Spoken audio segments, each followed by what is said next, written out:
Hello, Jen O'Ryan. How are you? I'm doing well. Thank you. Thank you so much. I am excited, and I feel like I overuse that phrase, but I am because your book is finally here. So, can you just tell those that are watching us a little bit about who you are, what you do, and then just a little bit about your book, and then we'll go down some fun rabbit holes? Sure. So my name is Jenna Ryan.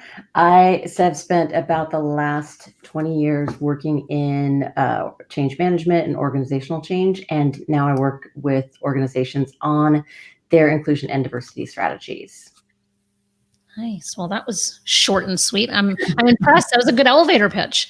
So tell us. Let's talk about your book. So I'm excited for it. I love the title of it. What was the origin of your book, and just like why did you feel like you had to write this book now? So the book actually came out of a lot of the experiences I had in launching new programs and launching new customer experiences and new products in the corporate space.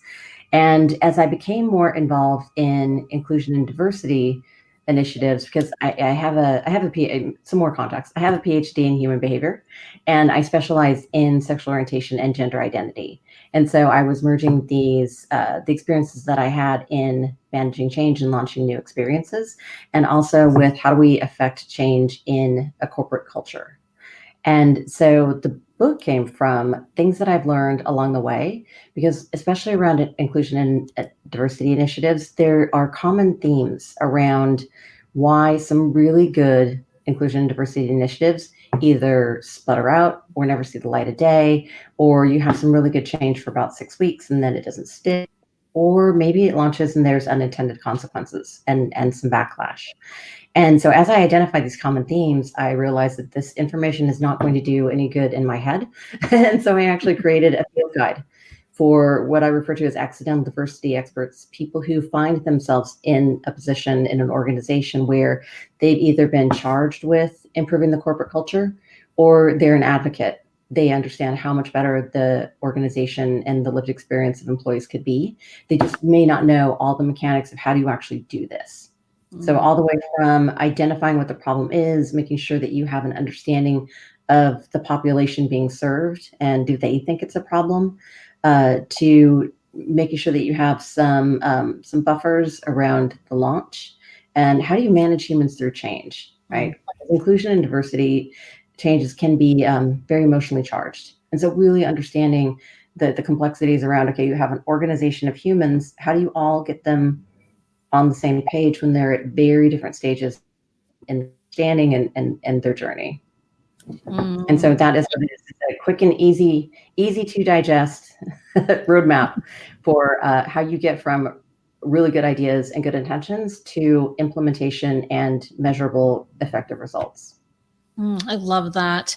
And I love that you're using the framing of accidental diversity experts, because I feel like more often than not, at least in my vantage point, people accidentally land in this particular space. So I like that you call that out specifically in the title, and that's who you're writing for, which I think is so powerful, because I think oftentimes books are not written for that specific person. Was that your experience too, and kind of looking what was out there? Yes, exactly. What I found was there's amazing books around inclusion and diversity and about changing corporate culture. And what I found was they are typically written for leadership and aspirational, or they're for more specific segments of the population. But what I found was missing was, how do you actually do it?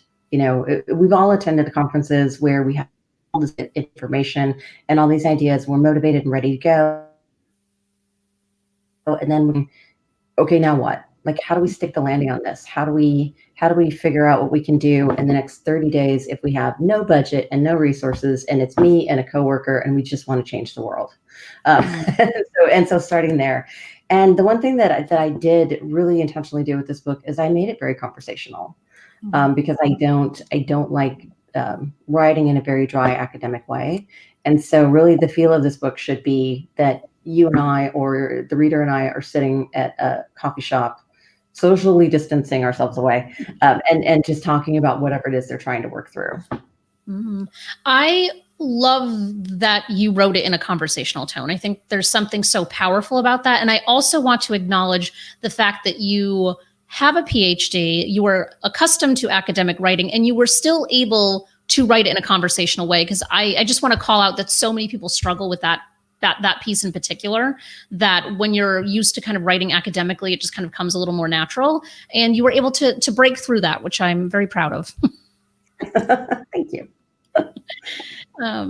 So talk to me about the title. What was your, so we've covered the subtitle, but let's talk about the title itself. What was your kind of reasoning for choosing this one in particular, which I get a laugh at anytime I see it, but like what was the origin? So it came up out of a conversation, a very lively animated conversation I had with some friends. And even now, when I say the title out loud, I can hear my mother's voice in my head saying, "Jennifer Carroll Suzanne, what on earth have you done?" And I'm just like, but here's why it's necessary.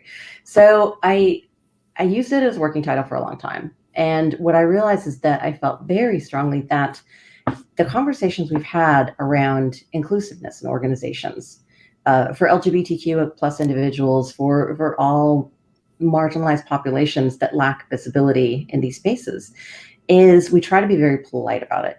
We try to be very, it's inclusive, please, or inclusive if it doesn't make anyone too uncomfortable, or it's inclusive if we have budget enough left over at the end of the month. When things settle down, we'll focus on that. And it's always been kind of an edge HR siloed conversation.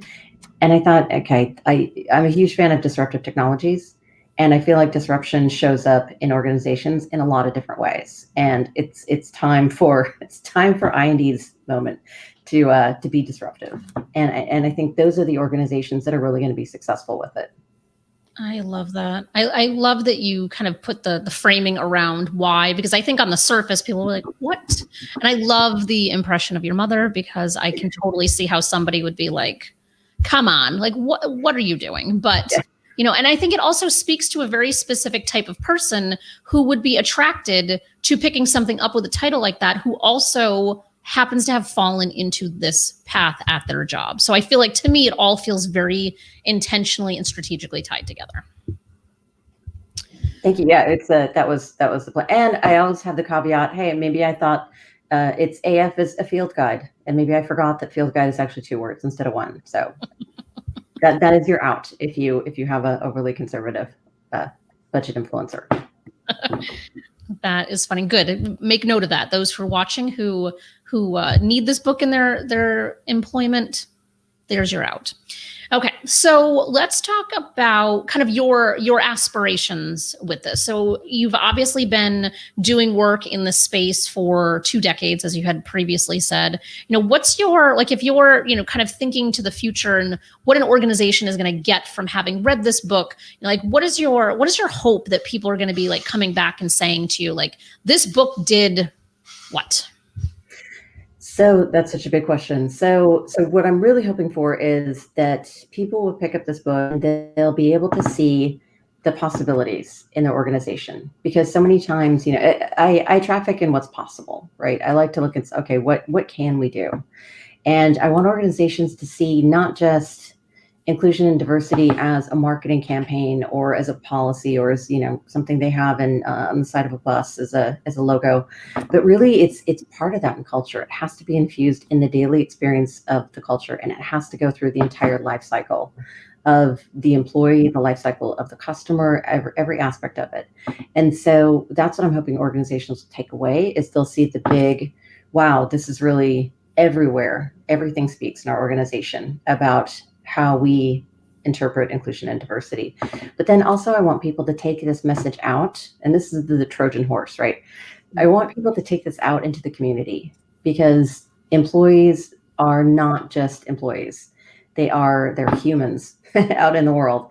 And once you see how different it can be, you can't unsee it. Once you see how prolific the bias in our language is, you can't unsee it. And so people will then take that out, and it will change how they interpret things in the community, how they model behavior when they're in line at the post office, the grocery store. It will change how they interact with other people outside of work. And again, they're also parents and the cool aunt and uncle and, kids.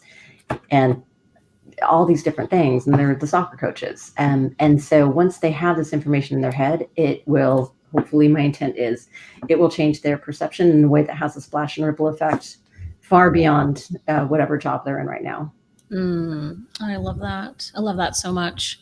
And so what was your favorite part about this process, whether it's the publishing process or kind of the writing and kind of putting your thoughts on paper? Like, was there some part of this that you found really enjoyable?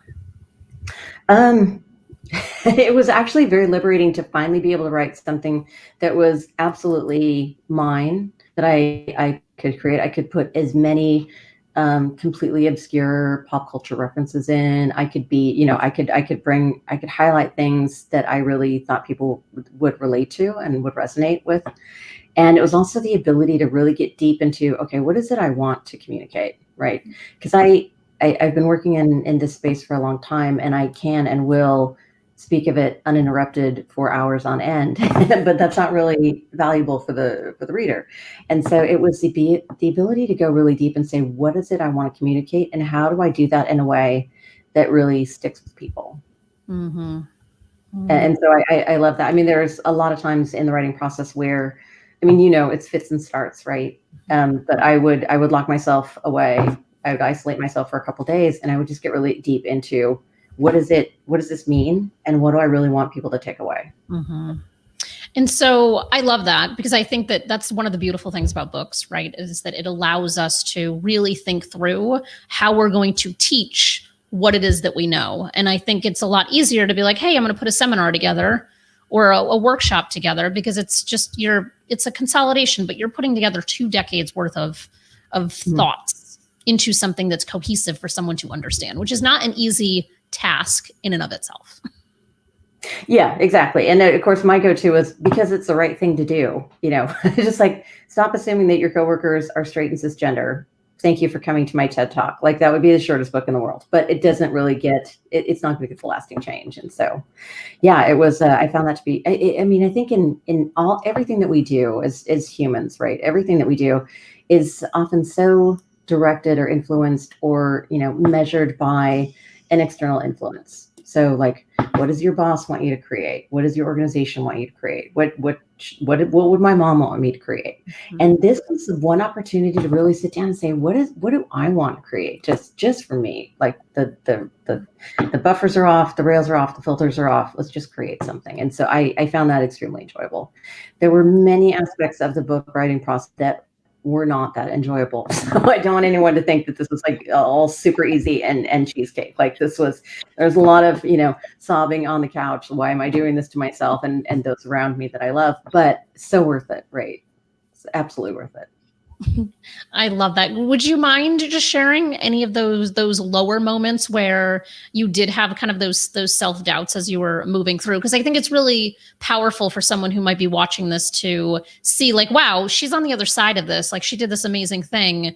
But I think a lot of times people just think like, oh, you snap your hands and now you have a book. But the reality, we know, is much different. So is there any one particular story that you might want to share of a moment where you regretted this decision? Well, it's interesting though, because you can look at it from a couple different lenses. I mean, it's like when I decided that I needed to go for my doctorate, like, that to me was a calling. I knew when I was doing my undergrad that this is something I needed to do. And I'm glad I didn't know how hard it was, because I probably wouldn't have even started. If I knew how difficult it was, I would have just been like, nope. And the same thing with writing a book. Excuse me. If I knew how difficult it was, I wouldn't have started. But the thing is that then you look back on all the cool things that you've taken on in your life, like, whatever your goal is, right? You muscle through it, and you do the hard work. And then you look back and you're like, my life would have been so very different had I not taken on that challenge. Like, even if you don't finish the challenge, a lot of times your life is just infinitely better from the journey of seeing a vision, seeing something for yourself, and going after it relentlessly when it doesn't make sense to anybody else. And that journey, that going through it, changes who you are and changes the trajectory. Mm-hmm. So yeah, I mean, there were a lot of moments where I'm just like, why I struggling to connect very, very different ideas in a way that made sense. Mm-hmm. things like that. The editing process was a challenge. You know, it's always difficult to put your little, you know, 30,000 word baby out into the world and have everybody redline it, like, and give you feedback, which is necessary, but it's difficult, right? Mhm. But that's how you get through it. That's how you get to a better product. Mhm. So I know that's like a lot of different answers in there, but hopefully they all tie together. They do. And I have two things. The first is that I also want to comment on the quickness of you having done this, because we met in August of last year and you Yes. really started like hunkering down in September of last year, and it is only October a year later. Like, that is a very quick timeline to have written the whole thing and published it. Like, that is like an exponential timeline, which is hugely amazing in and of itself. When you started this, were you thinking like, I want to get this out really quickly, or were you just like, I'm going to take the process kind of as it comes and just kind of, you know, meander as you needed to? There's so many, there's a couple of different things. It was, so I know for myself, I have a shelf life of energy. And so I know if I set a goal and if I set a date for it and it's a realistic completion time, if I don't do that, it will just linger out forever and it will never get done. But the other incentive for this really was when COVID hit, when everything started shutting down, and Black Lives Matter movement, all George Floyd, all these social issues came up, and I realized I have to grind this out. This information needs to get out. Not just because it's going to, you know, it's going to have that substantial of a change, but people need to be able to understand how they, as one individual, it may just feel like a cog in a wheel. Maybe you lost your job. Maybe you don't even know where to begin, but just understanding how you can affect change and things to help keep your mental health going. Excuse me. When things are really, really, really unfathomably bad. And I'm not saying to say this is a cure all, but it is, at least there are nuggets of it I felt would help people keep pushing and keep fighting, because it's so easy and understandable to give up. Yeah, and I think that that's one of the most rewarding things about putting your thought leadership out there. And for me to be behind the people putting their thought leadership out is that it could be your story that someone really resonates with for some particular reason versus someone else's story, or versus the other 800 books that are similar in topic. You know, like, there's always room in the market for someone's individual unique perspective. And so I'm happy that you kind of like, you know, put the pedal to the metal, if you will, to kind of like really crank through this, because I think the timing is not going to get any better. You know, like, I think that we have a lot to go through as a country before there's any sense of rest for anyone from a marginalized community. So I think having your book out there to at least be part of this big kind of shift in our society, I think is just so powerful and exciting. Yeah, and there's so much out there. There's so many opportunities for us to show up for each other's fights, right? To show up for each other's fights, but in a way that doesn't make it about us, right? Like that's how that's how marginalized populations are kept in the margins, because they're pitted against each other. And so the whole concept of, we need to come together. We need to show up for each other's fights, even if it doesn't directly impact us, because at the end of the day, it does. Absolutely. Yeah. That's allyship at its finest. Like, we need to be allies to everyone, you know, like it's, to me, there's no acceptable reason why you wouldn't be an ally, in my personal opinion. And I know that's a controversial opinion and it shouldn't be, but here we are in 2020. I want to just loop us back for just a second, because you were talking about earlier on around kind of like the language that we use, and just, you know, being part of that change where people just kind of change the ways in which they're speaking about things and the verbiage that they're using and stuff like that. Then we also touched upon editing not being the greatest process, which I feel like I adequately warned you, saying like, hey, this is the hard part. But even if you know it's the hard part, it doesn't necessarily make it any easier. But combining both of these things, you had an experience that I want to just talk about, because it also kind of is lending to something that you can help other people do with. And that was kind of the unintentional editing experience where the pronouns got shifted around. And Yes. so I would love to just kind of talk to that for a minute, just because I think it's so powerful in this process, but it's powerful in the sense that it's kind of like an example of what you're trying to fix. You know what I mean? Yes. Yes. That is that. Yes. So early in the editing process, I had sent the content out for review, and it was exactly what it should be. Look for comma splices. I forget words sometimes. I have sentences that go astray, and so it was very early in the process, and the content came back to me, and in a book on specifically LGBTQ plus inclusion and diversity, the pronouns where I had used they or their had been changed to his or her. And and this took a huge review, because a lot of the nuance that around gender identity and sexual orientation and how those are different and how those are very distinct concepts, a lot of what I put in had been changed drastically in meaning. Simply by changing one or two words, it changed the entire meaning of the concept and the statement. And I thought, wow, first of all, this is really scary. It could have gone out and people who were reading it later think that that's actually what I think. And it isn't. It's something that a third party had changed it to. But then also, it was really illuminating after I had gone through that I really needed to add another section to the book, because if this person that I was working with didn't understand from reading this how they should have not changed it, then clearly I wasn't expressing it enough in the book. And so I actually added a couple of different sections to go into more detail around why gender identity and sexual orientation are different, and why the use of pronouns is so, we need to be more precise in the words that we use. Because when we have a huge capacity for language, but we also as humans can get very lazy with it. And so we tend to just use the same words over and over without ever giving it a moment's thought. And that's where we need to start changing. And so the good news is it opened up a new opportunity for me, because now I offer that to my clients, that I will happily review your content to make sure that you don't have anything exclusionary or stereotypical. Which I think is so beautiful, that that's kind of the end result is, number one, you took it as a learning opportunity to be like, listen, if the editor didn't understand and they're really intimately involved in this work, then how would a reader understand that? So I love that. And I love that we had that conversation about it, because because this was an editor that we kind of just gave you a couple people saying like, hey, here's some folks you can work with.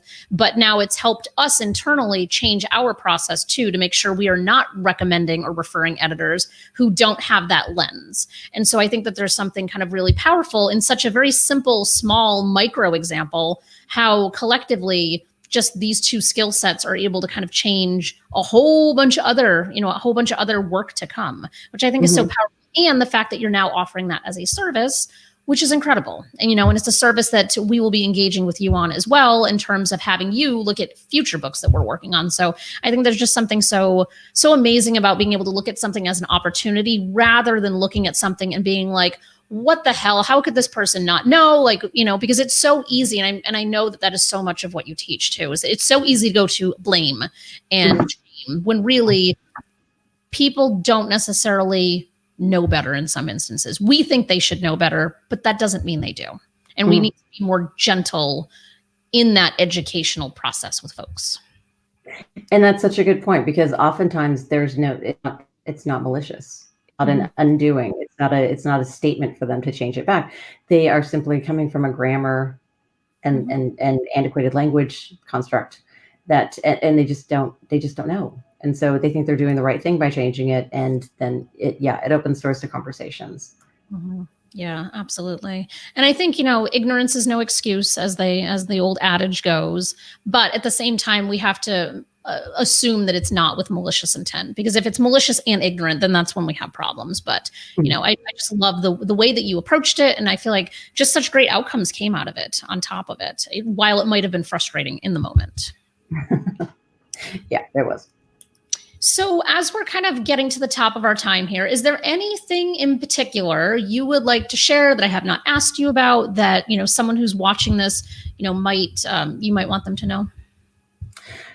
So it was interesting to go through this process. And I know we already mentioned the COVID shutdown and all the change in the world that was not expected. And had I written this book last year, it would have been a very different product. And so what I would really love for people to take away from this is that, yes, there are situations like this that will come up, and they're unbelievably challenging. But it's like Mr. Rogers used to say, you look for the helpers, right? And look for ways that you can be that helper. And it's so easy for us to get mired down and overwhelmed by the amount of things that need to change and the amount of injustices. And I myself, I will fall into the despair, and I'm like, I've lost my ability to even. I can't think about one more thing. But then take a step back and see, what can you do, and how are you showing up, and who can you show up for? And it sounds like a cliche, and it sounds trite, but it's absolutely true that one person can change, and that change carries out into the world. I fully agree. I think it's a beautiful sentiment, especially a beautiful one to end on. So for those who are watching us and they're interested in your book, I don't know if you happen to have a copy sitting next to you that you could flash up. But if I don't, not, sorry. It's all good. How can people find you? I have your website scrolling along the bottom here so they can get to your website, but how do they, get in touch with you and or access your book?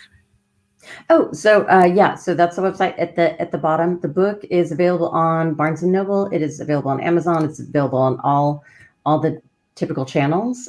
You're also welcome to contact me. I have some additional resources posted out on the website around like book club questions and discussion points and ways that you can talk to your leadership about it. If you want to advocate change and your leadership is not quite there yet, or they're not on board, or they're looking for a measurable ROI to invest, there's some talking points in there around that.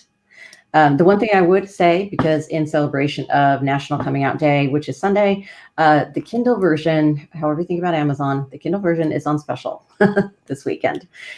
So I wanted to make sure that it was accessible for people who might have questions coming up, leading up to National Coming Out Day.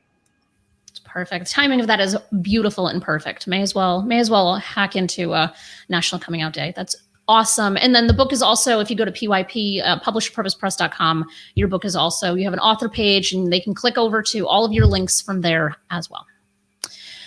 Beautiful. Thank you so much for your time today. This was really awesome. I appreciate it. And I am so thrilled that your book is finally here. Yay. Fantastic.